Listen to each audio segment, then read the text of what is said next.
जय भोलेनाथ। आप सभी का हमारे YouTube चैनल पर हार्दिक स्वागत है। दोस्तों, आज हम सुनाने वाले हैं हनुमान जी और शनिदेव जी की कथा। हनुमान जी ने शनिदेव के अहंकार को कैसे दूर किया। शनिदेव को मांगनी पड़ी माफी और देना पड़ा ये वचन। शनिदेव के बारे में कहा जाता है कि वे हनुमान भक्तों को परेशान नहीं करते हैं। यही कारण है कि शनि की दृष्टि से बचने के लिए हनुमान जी की पूजा करने की सलाह दी जाती है। आखिर क्यों शनिदेव हनुमान भक्तों को परेशान करने की हिम्मत नहीं जुटा पाते हैं। एक पौराणिक कथा के अनुसार शनिदेव ने हनुमान जी को वचन दिया हुआ है कि वे उनके भक्तों को कभी परेशान नहीं करेंगे। आइए जानते हैं इस कथा के बारे में। एक बार शनिदेव को अपनी शक्ति पर अपार घमंड हो गया। शनिदेव को लगने लगा कि उनसे शक्तिशाली कोई भी नहीं है। उनकी दृष्टि मात्र से ही व्यक्ति के जीवन में उथल पुथल शुरू हो जाती है। शनिदेव इसी मद में चूर होकर ऐसे स्थान पर पहुँचे जहाँ पर हनुमान जी अपने प्रभु श्री राम की साधना में लीन थे। भगवान श्री राम की भक्ति में डूबे हनुमान जी को देख शनिदेव ने उन पर अपनी वक्र दृष्टि डाली, लेकिन कोई प्रभाव नहीं हुआ। इससे क्रोधित होकर शनिदेव ने हनुमान जी को ललकारते हुए कहा कि हे बानर, देख कौन सामने आया है। हनुमान जी ने शनिदेव पर कोई ध्यान नहीं दिया और अपनी भक्ति में लीन रहे। शनिदेव ने सभी प्रयास कर लिए, लेकिन हनुमान जी पर कोई प्रभाव नहीं पड़ा। तो शनिदेव को क्रोध सातवें आसमान पर पहुंच गया। तनाव और गुस्से में आकर शनिदेव ने एक बार फिर प्रयास किया और कहा, हे बानर, आंखें खोल। मैं शनिदेव तुम्हारी सुख शांति को नष्ट करने आया हूँ। इस संसार में ऐसा कोई नहीं जो मेरा सामना कर सके। शनिदेव को ये विश्वास था कि ऐसा करने से हनुमान जी भयभीत हो जाएंगे और क्षमा मांगेंगे, लेकिन ऐसा कुछ भी नहीं हुआ। बहुत प्रयास करने पर हनुमान जी ने बहुत ही सहज भाव से पूछा कि महाराज, आप कौन हैं। इस बात को सुनकर शनिदेव को और क्रोध आ गया। शनिदेव हनुमान जी से बोले, अभी इसी समय मैं तुम्हारी राशि में प्रवेश करने जा रहा हूँ, तब समझ में आएगा कि मैं कौन हूँ। इस बार भी हनुमान जी ने शनिदेव से कहा कि आप कहीं और जाएं और उन्हें अपने प्रभु का स्मरण करने दें, विघ्न न डालें। शनिदेव को हनुमान जी की ये बात कतई पसंद नहीं आई और ध्यान लगाने जा रहे हनुमान जी की भुजा पकड़ ली और अपनी तरफ खींचने लगे। हनुमान जी को लगा जैसे उनकी भुजा को किसी ने दहकते अंगारों पर रख दिया हो। उन्होंने तुरंत एक झटके से अपनी भुजा शनिदेव की पकड़ से छुड़ाया। इसके बाद शनि ने विकराल रूप धारण कर उनकी दूसरी बाह को पकड़ने की कोशिश की, तो हनुमान जी को हल्का सा क्रोध आ गया और उन्होंने अपनी पूंछ में शनिदेव को लपेट लिया। शनिदेव का अहंकार और क्रोध तब भी कम नहीं हुआ। शनिदेव ने हनुमान जी से बोले, तुम तो क्या, तुम्हारे प्रिय श्री राम भी मेरा कुछ नहीं बिगाड़ सकते। इस पर हनुमान जी को अत्यंत क्रोध आ गया और पूंछ में लपेट कर शनिदेव को पहाड़ों पर, वृक्षों पर खूब उठा उठा कर पटका और रगड़ा। इससे शनिदेव का हालत खराब हो गया। शनिदेव ने मदद मांगी और रक्षा करने के लिए कहा, लेकिन कहीं भी देवता मदद के लिए आगे नहीं आया। अंत में शनिदेव को अपनी गलती का एहसास हुआ और बोले, दया करें बानर राज, मुझे अपनी उद्दंडता का फल मिल गया, मुझे क्षमा करें। भविष्य में आपकी छाया से भी दूर रहूँगा। तब हनुमान जी बोले, मेरी छाया ही नहीं, मेरे भक्तों की छाया से भी दूर रहने का वचन देना होगा। तब शनिदेव ने हनुमान जी को ऐसा ही वचन दिया।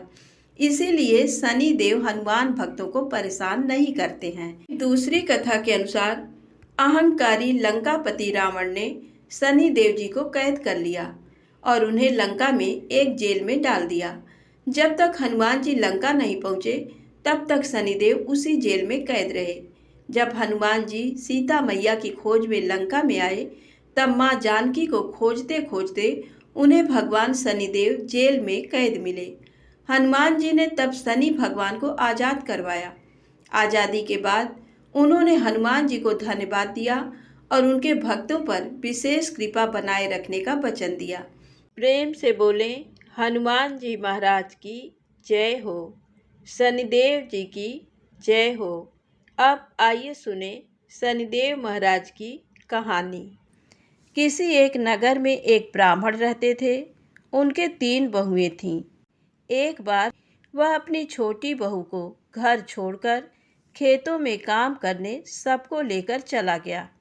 वह छोटी को जाने के पहले भोजन बनाने और पूजा की तैयारी का उपदेश देकर चला गया। वह बड़ी दानी स्वभाव की थी। सबके चले जाने पर कोढ़ी का रूप रखकर शनि भगवान आए। उन्होंने तेल उबटन लगाने के लिए कहा, फिर नहाने के लिए गर्म पानी मांगा और फिर पेट भर खाना मांगा। उस दानी स्वभाव की बहू ने उनके कहे मुताबिक सब कुछ कर दिया। उन्होंने खूब डटकर भोजन किया और पत्तल को मोड़कर छप्पर में खोस गए। शाम को परिवार के सभी लोग आए। सभी चीज़ें तैयार थीं, केवल खाना कम था। पूछने पर पता लगा कि बहू ने एक भिखारी को खिलाया था। ब्राह्मण ने उससे असंतुष्ट होकर दूसरे शनिवार को बड़ी बहू को घर में रखा और सब लोग खेतों में काम करने चले गए। उसी भांति शनि भगवान आए और वही सब मांगा, पर बड़ी बहू ने कह दिया, हमारे यहाँ कुछ नहीं है। शनि देवता ने कह दिया तो ऐसा ही हो, और चले गए। वापस आने पर ब्राह्मण ने देखा कि कुछ भी तैयार नहीं था और भोजन गायब हो गया था। अगले शनिवार को मझली बहू को घर पर रखा और उसने भी बड़ी की तरह ही किया। शनि देवता ने उसे भी वैसा ही शाप दिया और चले गए। चौथे शनिवार को फिर छोटी बहू को रखा गया। उसने पहले की ही भांति शनि देवता के आने पर किया। शनि देवता अपनी जूठी पत्तल छप्पर में फिर खोसकर चले गए। घर वापस आने पर सबने देखा कि घर अच्छी अच्छी चीज़ों से जगरमगर हो रहा है। रसोई में नाना प्रकार के व्यंजन, मिठाई, पकवान बने हुए रखे हैं। सबको बड़ा आश्चर्य हुआ कि निर्धनता में भी ये सब कैसे बन गया। बहू ने बतलाया, कोढ़ी आया था, उसकी कुछ सेवा कर दी थी और भोजन करा दिया था। ब्राह्मण समझ गया कि शनि देवता आए थे, उन्हीं की कृपा से ये सब हुआ। उसने अपना घर देखना शुरू किया तो छप्पर में खोसे हुए पत्ते मिले, जिनमें हीरा जवाहरात भरे थे। बहू ने बतलाया, ये तो भिखारी की जूठन है। शनि भगवान की कृपा से उनके घर में धन संपत्ति भर गई।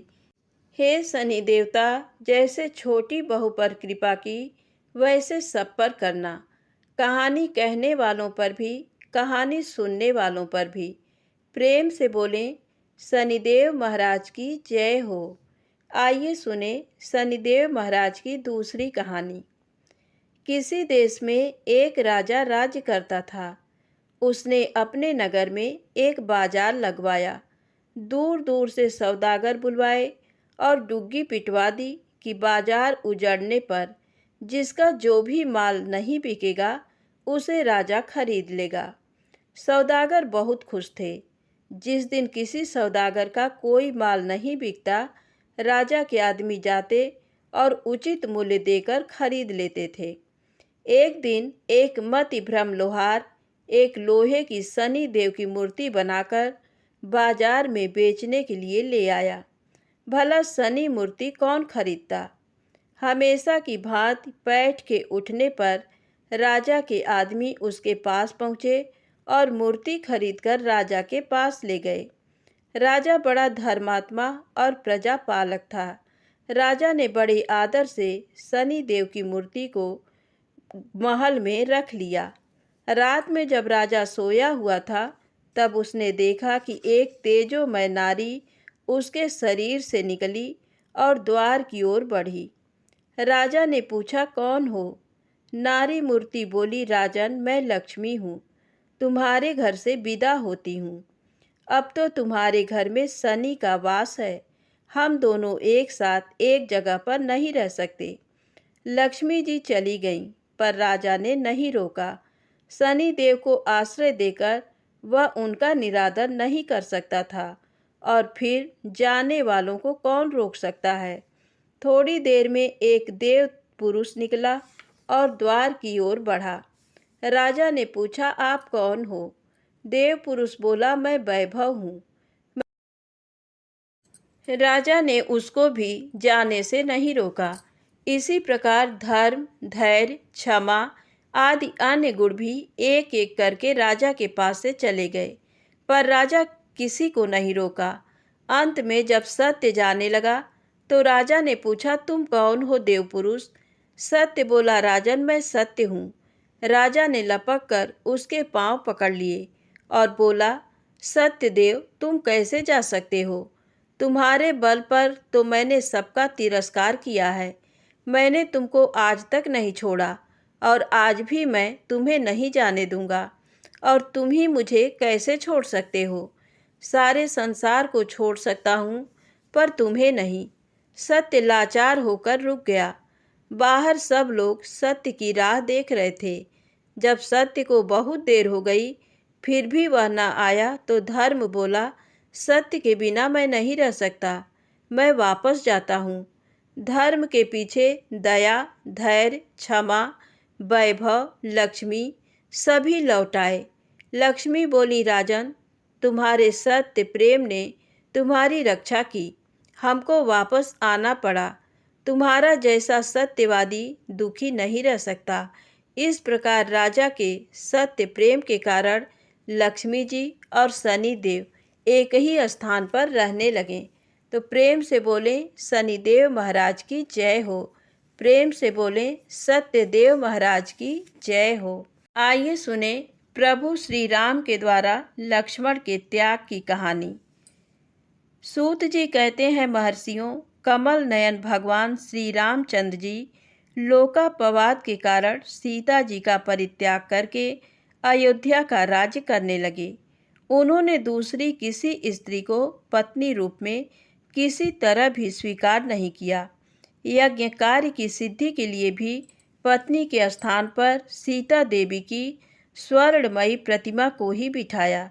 श्री राम ने 11,000 वर्षों तक ब्रह्मचर्य का पालन करते हुए निष्कंटक राज्य किया। तदनंतर श्री रामचंद्र जी के भवन में एक देवदूत आया और बोला, भगवान, मुझे इंद्र ने भेजा है, अतः आप मुझसे एकांत में मिलिए।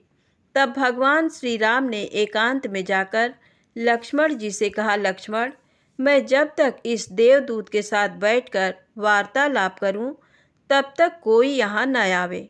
यदि कोई आवेगा तो उसे मृत्यु दंड दिया जाएगा। अतः तुम राजद्वार पर उपस्थित रहकर इस बात की ओर दृष्टि रखो कि कोई आ न जाए और किसी के लिए वध का प्रसंग न उपस्थित हो जाए। लक्ष्मण ने बहुत अच्छा कहकर आज्ञा स्वीकार की और वे स्वयं राजद्वार पर खड़े होकर पहरा देने लगे। इधर देवदूत ने श्री राम के साथ वार्तालाप प्रारंभ किया। इंद्र तथा अन्य स्वर्गवासियों का संदेश सुनाते हुए उसने इस प्रकार कहा, महाभाग, आपने रावण का विनाश करने के लिए ही भूतल पर अवतार धारण किया था। वह दुष्ट मारा गया, त्रिभुवन का कंटक दूर हुआ। आपने इस समय देवताओं का सब कार्य पूर्ण कर दिया। अब यदि आपकी रुचि हो तो मृत्यु लोक त्याग कर दिव्य लोक में पधारिए। इसी समय मुनिश्रेष्ठ दुर्वासा वहां आए और लक्ष्मण जी से पूछने लगे, श्री रघुनाथ जी कहाँ हैं?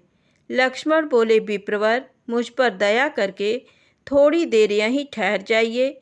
महाराज किसी देव कार्य से एकांत में बातचीत में लगे हुए हैं। दुर्वासा बोले, यदि अभी मुझे राजा श्री रामचंद्र जी दर्शन नहीं देंगे तो मैं समस्त रघुकुल को शाप देकर भस्म कर डालूंगा। ये सुनकर लक्ष्मण जी ने मन ही मन दुखी होकर कुछ विचार किया और स्वयं श्री रामचंद्र जी के समीप जाकर हाथ जोड़ साष्टांग प्रणाम करके कहा, देव, मुनिश्रेष्ठ दुर्वासा दर्शन के लिए राजद्वार पर खड़े हैं, उनके लिए क्या आज्ञा है? लक्ष्मण जी का वचन सुनकर श्री रामचंद्र जी ने देवदूत से कहा, तुम देवराज के पास जाकर ये कह देना कि मैं 1 वर्ष के अंदर ही आपके समीप आ जाऊंगा। दूत से ऐसा कहकर भगवान ने लक्ष्मण से कहा, वत्स, दुर्वासा मुनि को शीघ्र भीतर ले आओ। तत्पश्चात मुनि के आते ही श्री राम ने मुनि को अर्घ्य दे प्रणाम किया और हर्ष युक्त वाणी में कहा, मुनि श्रेष्ठ, आपका स्वागत है। मैं धन्य और अनुगृहीत हूँ जो कि आप मेरे घर पधारे हैं। दुर्वासा ने कहा, रघुनंदन, मैं उपवास पूर्वक चातुर्मास व्रत करके आज भोजन करने के लिए आपके घर आया हूँ, अतः मुझे शीघ्र भोजन दीजिए। तब श्री रामचंद्र जी ने मिष्ठान आदि से मुनि की यथेष्ट भोजन कराकर तृप्त किया। इस प्रकार भोजन करके आशीर्वाद दे दुर्वासा मुनि चले गए। तब लक्ष्मण ने भगवान श्री राम से कहा, प्रभो, अब मुझे मृत्यु दंड मिलना चाहिए। ये सुनकर श्री रामचंद्र जी अपनी प्रतिज्ञा का स्मरण करके दुखी हो गए। तब लक्ष्मण ने कहा, प्रभो, अपने वचन को बिना किसी हिचक के सत्य कर दिखाना यही राजाओं का परम धर्म है। लक्ष्मण की बात सुनकर श्री राम के नेत्रों में आंसू भर आए। उन्होंने धर्मशास्त्र के जानने वाले मंत्रियों से बहुत देर तक सलाह ली और अंत में लक्ष्मण जी से कहा, सुमित्रा नंदन, आज मैंने तुम्हें त्याग दिया। तुम शीघ्र दूसरे देश को चले जाओ। साधु पुरुषों का त्याग अथवा वध दोनों बराबर है। तत्पश्चात लक्ष्मण जी अपने घर में माता, पत्नी, पुत्र या सुहृद किसी के साथ सम्मति न करके सरयू के तट पर चले गए। वहाँ सरयू जल में स्नान करके तट पर एकांत स्थान में बैठ गए और पद्मासन लगाकर उन्होंने अपने आत्मा को परमात्मा में लीन करके ब्रह्मरंध्र से अपने तेजोमय प्राण का परित्याग कर दिया। श्री रामचंद्र जी ने जब ये समाचार सुना तब वे अत्यंत दुखी होकर विलाप करने लगे। वे मंत्रियों और सुहित जनों को साथ लेकर स्वयं उस स्थान पर गए और करुण स्वर में हा वत्स कहकर फूट फूट कर रोने लगे। उस समय लक्ष्मण जी का कलेवर अदृश्य हो गया और फूलों की वर्षा के साथ आकाशवाणी हुई, महाभागराम, आप शोक न करें। ब्रह्म ज्ञान से संयुक्त लक्ष्मण जी सर्व संन्यास करके परम धाम को पधार गए हैं। आकाशवाणी की ये बात सुनकर मंत्रियों ने कहा, महाराज, ये लक्ष्मण परम सिद्धि को प्राप्त हुए हैं, अतः अब अपने घर को लौटिए। राज्यकार्य की चिंता कीजिए और श्रेष्ठ ब्राह्मणों से पूछकर अपने स्नेह के अनुरूप उनका पारलौकिक कृत्य, श्राद्ध, पिंडदान आदि कीजिए। श्री रामचंद्र जी बोले, मैं लक्ष्मण के बिना अब घर को नहीं लौटूंगा। यदि आप लोगों की रुचि हो तो मेरे प्रिय पुत्र कुश को राज सिंहासन पर बिठाइए। ऐसा कहकर श्री रघुनाथ जी ने परम धाम पधारने का विचार किया। तो प्रेम से बोले, प्रभु श्री राम की जय हो। दोस्तों, यदि कहानी अच्छी लगी हो तो प्लीज़ लाइक अवश्य करें, चैनल को सब्सक्राइब करें, शेयर करें। जय माता दी, जय भोलेनाथ।